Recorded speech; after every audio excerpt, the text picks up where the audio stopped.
हमारे भाइयों जो यहाँ बैठे हुए हैं और यहाँ जो ये अनशन चल रहा है, मानवाधिकार इमरजेंसी हेल्पलाइन दरभंगा प्रमंडल दरभंगा कड़े शब्दों में अपना विरोध बिहार सरकार के विरुद्ध दर्ज करवाती है कि मानव जीवन की रक्षा करना मानव अधिकार का प्रोटोकॉल है। इस प्रोटोकॉल के अंतर्गत जात पात ऊंच नीच छुआछूत की विचारधारा से उठ करके और मानव जीवन की रक्षा करना मानव अधिकार का धर्म है। और इसी कड़ी में हमारे पत्रकार महोदय श्री विनोद कुमार शर्मा जी ने हमको फ़ोन करके बोले, विजय जी आप आइए, यहाँ पर आपकी ज़रूरत है। यह माले का जो झंडा लगा हुआ, यह बैनर, यहाँ पर जो माले के नेता बैठे हुए हैं, यह किसी के परिचय के मोहताज नहीं है। पूरा देश में इनकी एक अपनी विचारधारा है, अपनी परचम है और यह गरीबों की पार्टी है, गरीबों की मसीहा है और यही गरीबों की आवाज़ उठाते रहे हैं। जितने भी सरकार में बैठे हुए चेहरा हैं, जो देश के जाने माने व्यक्ति लोग वहाँ बैठे हुए, नाम नहीं बोलना चाहिए, अगर नाम बोला भी जाए तो हमको उसका किसी प्रकार डर और भय नाम का कोई चीज़ नहीं है कि मानव अधिकार को अपना काम करने का पूर्ण रूप अधिकार प्राप्त है। गोपाल जी ठाकुर यहाँ के सांसद हैं और माननीय मुख्यमंत्री श्री नीतीश कुमार जी और माननीय उप मुख्यमंत्री सम्राट चौधरी जी, माननीय उप मुख्यमंत्री श्री विजय कुमार सिन्हा जी बैठे हुए हैं और उनके राज में मर्डर होना, पुलिस के मन मर्जी के अगर आप काम नहीं करते तो पुलिस के द्वारा आप अमन गलत कहानी बना मुकदमा दर्ज करके आपको शारीरिक और मानसिक रूप से हरासमेंट किया जाता है। गरीब आखिर कहाँ जाए? गरीब को कोई आश्रय जब नहीं मिलता है तो माले पार्टी के पास आता है और माले पार्टी के यहाँ पर जितने भी चेहरा है, यह चेहरा किसी का मोहताज नहीं है। ये लोग क्यों आए हैं? ये हमारी माता है पर क्यों आए? क्योंकि गरीब को न्याय दिलवाना है। अगलग्गी कांड हुआ, वहाँ के सीओ ने बढ़ चढ़ के वहाँ के मानवता के नाते जो मदद किया, इसके लिए मैं वहाँ के सीओ को धन्यवाद आभार व्यक्त करती हूँ। मैं पूछना चाहता हूँ यहाँ के जिलाधिकारी से, यहाँ के DCLR से कि जब अगलग्गी कांड हुआ 150 घर जले तो वहाँ पानी की समुचित व्यवस्था नहीं थी। पानी का आधा अधूरा व्यवस्था रहने के कारण भीषण अगलग्गी कांड हुआ। उस कांड का मुआवजा भी उचित रूप से अभी तक प्रदान नहीं किया गया एवं वहाँ पर जो सांप जो काट रहा है उसका जो वैक्सीन है न ब्लॉक में उपलब्ध है न DMCH में उपलब्ध है। फिर यहाँ के सरकार जो स्वास्थ्य मंत्री हैं वह क्या कर रहे हैं? इससे पहले आपको बच्चे का जो रिमांड होम सैद नगर में है, जिसकी आवाज़ में खुद 4 दिन रोज पहले इसी धरना स्थल से दिया था, उस बच्चे को वहाँ के पदाधिकारी नशा का तस्करी हुआ और बच्चे पर आरोप लगा, बच्चे को मारते मारते मार दिया गया। और वहाँ के जो चाइल्ड लाइन के जो अधिकारी है, जो रिमांड होम के जो सरकारी सेवक है, उन पर मुकदमा दर्ज नहीं हुआ। हम मांग करना चाहते हैं उस पीड़ित परिवार को भी 50 लाख रुपया एक सरकारी नौकरी मिले, क्योंकि समस्तीपुर में उसका घर है और समस्तीपुर जिला का प्रभारी मैं हूँ और यह मानवता के हित में, अगर वो बच्चा चोर है या डकैत है या क्रिमिनल है तो उसका फैसला न्यायालय को काम करना है। वह न्यायालय कोर्ट में केस चल रहा था, मगर आपके यहाँ जो उस बच्चे को रखा गया था उसका आपका क्या धर्म था? बच्चे को सुरक्षा प्रदान करना, बच्चे को ब्रेन वॉश करना और पुनः बच्चे को समाज में वापसी करना था। आप क्या किए? साउंड बॉक्स बजाए, बच्चे को मारते मारते मार दिए। जब बच्चा मर गया तो आप उसको 2 घंटे के बाद DMCH ले जाते हैं और उसको मृत्यु घोषित करते हैं। यह सुनने में जितना आक्रोश होता है उतना हमको बोलने में भी शर्म लगता है कि हमारी बिहार सरकार का प्रतिद्वंदी चेहरा विपक्ष में जो RJD बैठे हुए हैं, बड़े बड़े संगठन है, एक भी आवाज़ उठाना पसंद नहीं किए। यह किसी एक जात की बात नहीं है, किसी एक परिवार की बात नहीं है, किसी एक धर्म की बात नहीं है, या किसी भी माँ बहन का घर तो उजड़ गया। जिस दिन वह रेड पड़ा वह मैडम गई, अगर वह लिखित थी तो उस दिन मुकदमा क्यों नहीं दर्ज हुआ? और दर्ज हुआ तो वह पदाधिकारी को क्यों नहीं अरेस्ट किया गया?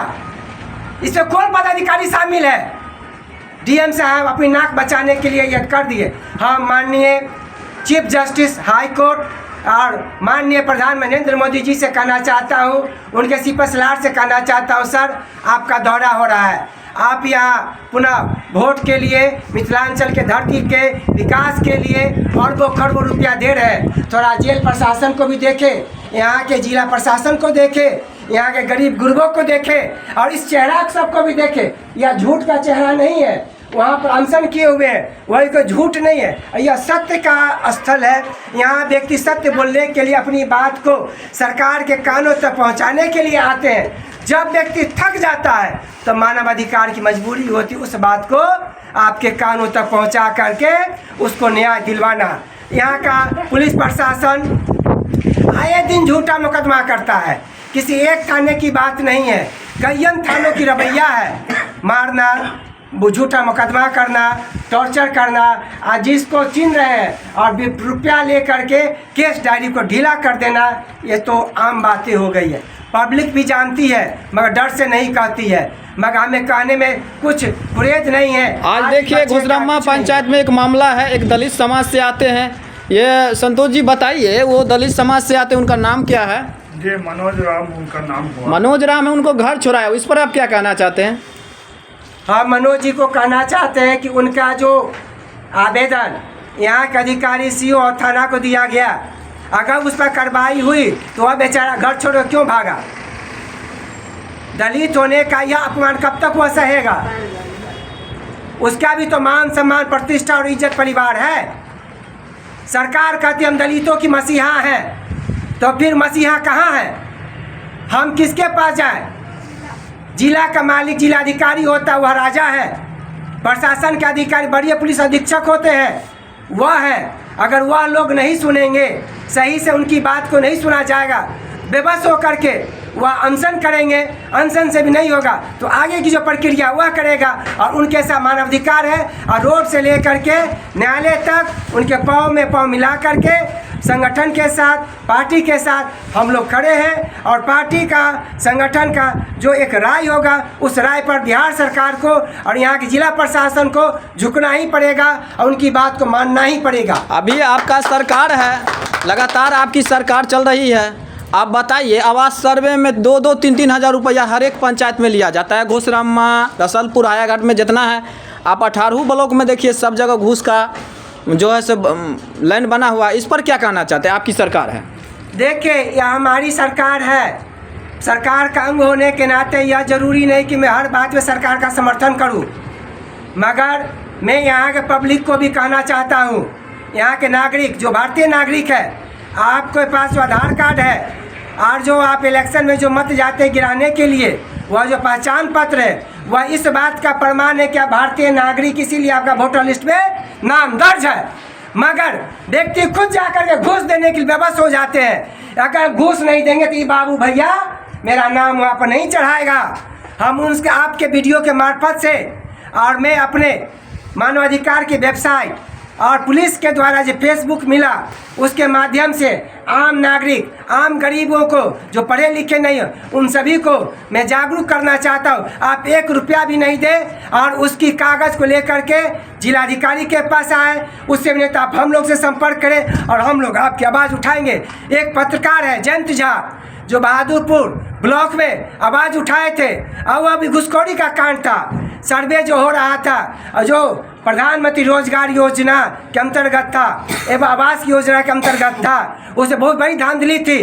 और वहाँ कर्मचारी सीओ का पावर लेके चलते हैं, सीओ को कर्मचारी के द्वारा धन उगा करके दिया जाता है। यहाँ के बड़े बड़े भूमाफिया हैं, दबंग व्यक्ति है, जो बोलने पर गोली और बम चलना तो आम बात हो गई है। अतः आपको अच्छी सरकार चाहिए, अच्छा प्रशासन चाहिए, तो आपको यह फैसला खुद करना है कि आपको अपने बच्चे का एजुकेशन चाहिए। तो आपको सरकार कैसी हो, आप बिक जाते हैं उसके मीठी मीठी बातों में, आप बिक जाते हैं 5 किलो के चावल में, आप बिक जाते हैं उसके 100-200 रुपया में। आप रुपया भी लीजिए, चावल भी लीजिए, और उसकी बात को सुनिए। जब वोट देने की बात हो तो वोट आप उस नेता को दीजिए जो नेता आपकी काम करे। आप बिकाऊ मत हुई कि आपसे आपका नेता के पहचान होता है, नेता से आपकी पहचान नहीं। नेता आपका नौकर है, आपका सेवक है, और नेता आपका काम नहीं करे, उस नेता को जूता का माला पहनाकर गधा पर घुमाइए। आप अपना परिचय दें। मैं डॉक्टर विजय कुमार, मानवाधिकार इमरजेंसी प्रमंडलीय कार्य समिति मेंबर।